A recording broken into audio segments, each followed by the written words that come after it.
Anti corruption की खुसूसी अदालत में वफाकी वज़ीर दाखिला राना सनाउल्लाह से मुतल्लिक़ केस की समाअत। अदालत का राना सनाउल्लाह को फौरी तौर पर गिरफ्तार करके अदालत पेश करने का हुक्म। एंटी करप्शन पंजाब की टीम राना सनाउल्लाह की गिरफ्तारी के लिए इस्लामाबाद रवाना। पीटीआई की ममनुआ फंडिंग तहकीकात रोकने की दरखास्त पर समाअत। इस्लामाबाद हाई कोर्ट ने पीटीआई की दरखास्त पर FIA को नोटिस जारी कर दिया। अदालत का दरखास्त को ममनुआ फंडिंग केसेस के साथ मुंसलिक करने का हुक्म। इस्लामाबाद हाई कोर्ट ने हुक्म दिया कि FIA कानून के मुताबिक कार्रवाई करे। केस की मजीद समाअत 19 अक्टूबर तक मुलतवी। वज़ीर आज़म शहबाज शरीफ आज एक रोज़ा दौरे पर थर जाएंगे। थरकोल माइंस फेज़ 2 का इफ्तिताह करेंगे। मंसूबे पर तफसीली ब्रीफिंग दी जाएगी। शहबाज शरीफ प्रोजेक्ट पर काम करने वाली खवातीन डंपर ड्राइवर से भी मुलाकात करेंगे। वज़ीर आज़म थर एनर्जी लिमिटेड के कंट्रोल रूम का दौरा भी करेंगे। मोहम्मद कामरान खान टिसौरी आज गवर्नर सिंध का हल्फ उठाएंगे। सदर मुमलिकत डॉक्टर आरिफ अलवी ने कामरान टिसौरी को गवर्नर सिंध तैनात करने की मंजूरी दी थी। कामरान टिसौरी का ताल्लुक MQM से है। गवर्नर सिंध का ओहदा इमरान इस्माइल के इस्तीफे के बाद खाली था।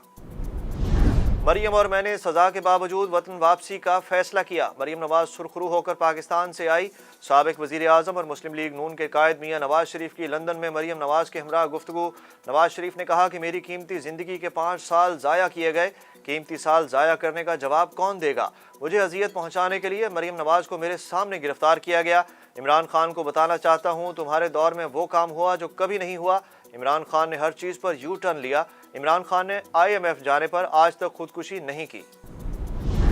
लाहौर स्मोक के बायस आफत ज़दा करार। पंजाब में स्मोक का बायस बनने वाली तमाम सरगर्मियों पर पाबंदी आयद नोटिफिकेशन जारी कर दिया गया। स्मोक को कंट्रोल करने के लिए खुसूसी टीमें भी तश्कील। फसलों की वाक़यात जलाने पर मुकम्मल पाबंदी। आलूदगी का बायस बनने वाली गाड़ियों के खिलाफ भी कार्रवाई होगी।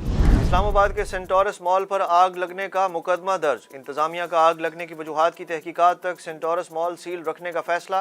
तहकीकात के लिए 7 रुकनी कमेटी तश्कील।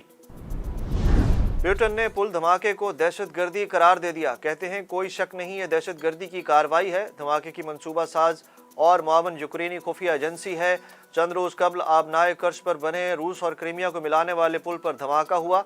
एक हिस्सा तबाह हो गया था। शुमाली कोरिया की एटमी जंगी मशकों की बाज़ाब्ता तस्दीक। गैर मुल्की मीडिया का कहना है कि जापानी हदूद में दागा गया मिसाइल एटमी जंगी मशकों का हिस्सा था।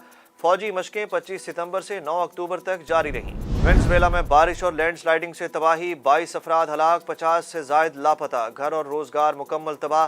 नायब सदर डेल्सी रोड्रिगेज कहती हैं नुकसान का अंदाजा लगा रहे हैं। लापता अफराद की तलाश जारी है। क्राइस्ट चर्च में पाकिस्तान क्रिकेट स्क्वाड का ट्रेनिंग सेशन। तमाम खिलाड़ियों ने हिस्सा लिया। कौमी टीम अपना तीसरा मैच कल न्यूजीलैंड के खिलाफ खेलेगी। 6 मुल्की सीरीज में गुज़श्ता रोज न्यूजीलैंड ने बांग्लादेश को शिकस्त दी थी।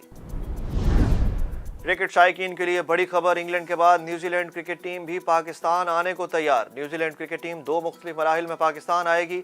27 दिसंबर से 15 जनवरी तक दोनों टीमें 2 टेस्ट और 3 वनडे इंटरनेशनल मैचेस खेलेंगी।